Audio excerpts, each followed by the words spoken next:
I want to make the closest possible adaptation of Eels and Escalators as possible. Like, I know there's official and unofficial versions that people have made before, and in my opinion, they're the same theme. They're like they use eels, they use escalators and pieces, whatever, but they're not really the same game. Like, I know this game is from a cartoon. I know it's not meant to be played, and I know I won't be able to adapt it perfectly, but I still want to try, and I want to get closer than it feels like they did. Even though I know that means making a game that's probably going to be not fun or not entirely playable. All right, let's start with the whole board. There's 3 escalators, there's 4 eels. They go around pretty much randomly, I guess. I don't know. This board is confusing. I don't get it, and it's only going to get more confusing as we go down the line. Just commit this to memory. Remember what this whole board looks like. We all know what happens. They start rolling. SpongeBob rolls doubles. It's eels. And of course, as everybody fucking knows, what you do when you roll eels is you go right to the end of the board. You slide along an eel right up to the finish line. Okay, that must mean that if you roll eels, you're going to go to the closest eel tail, you're going to ride it up to the head, right? Okay, but that means that if you rode that one up, you'd ride up the one on the top left, and then you'd ride the one underneath it, and then you'd be stuck, like going in a loop. You wouldn't be able to get to that bottom right one at all, because the dice don't have any numbers on them, so there's nowhere to go except on eels and escalators. So from the whole board, these are the only spots that you could land on in the whole entire game. Not that one, though. Maybe you've noticed that means there's no way it gets to the finish line. There's no way. How do you lose? I mean, they answer that later how you lose, but even that doesn't make any sense. I mean, just like the closest you can get to the finish line is by riding the eels. Okay, moving on. I've got to move on. Patrick rolls. He rolls escalators. This is, of course, a good thing because that means you get to go up the escalator that's in front of Patrick.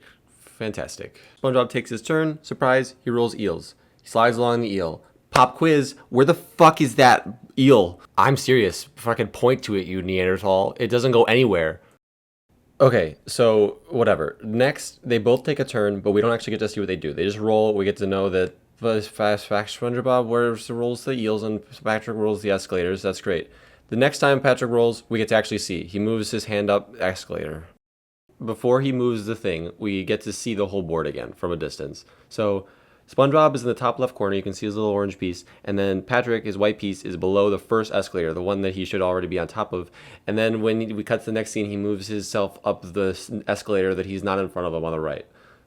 And it's also facing the wrong direction, too. It rotates. SpongeBob gets pissed off because Patrick is cheating, obviously, somehow. I don't know how either. But also, when the camera turns back away, the staircase is rotated again. It's not an escalator. It's a staircase. It's not motorized in any way.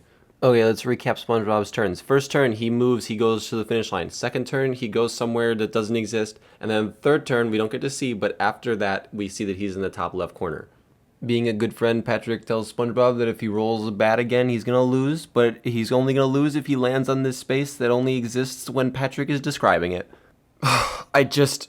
SpongeBob literally hasn't taken a turn since we last saw him, and yet now he's in a totally different part of the board that doesn't exist, and he's on a red space between 2 spaces, even though that's literally impossible.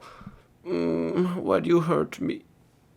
Last roll of the game, SpongeBob does his big roll. He rolls the escalators, then eels. We get to see a big shot of the board. The dice land in a spot that don't exist. Patrick wins. Patrick gets a big award. He tells on SpongeBob. End of game. This is a game that resolves in 4 turns.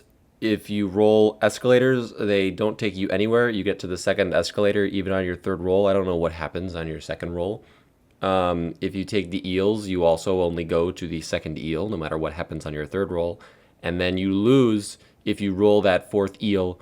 Although I don't know what happens if you roll 4 escalators. Is this a game that hinges on the idea that the other person will lose? Because the finish line isn't really reachable except for when you get to the red spaces, which I don't know how that happens. Because the dice don't have any numbers on them. They just only function when you roll doubles, which only ever happens. It's actually a 1 in 16 chance, though, to roll 4 doubles in a row, so that's fine. That's fine. Whatever. Don't do anything. That's not even important. I mean, compared to the rest of this game, it's fucking, I don't know.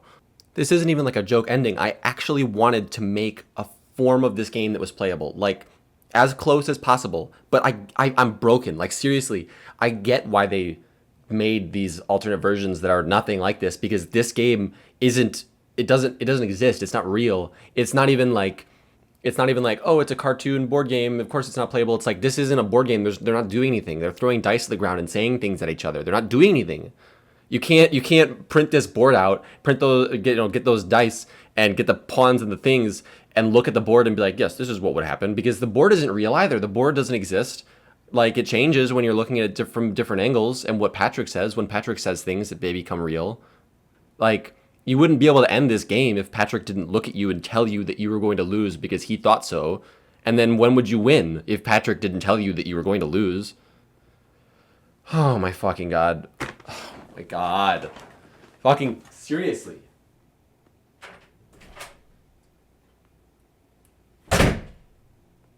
Hi, if you thought I was funny, please subscribe and go to Twitch and follow me. Big holes. Follow. Yes. Oh.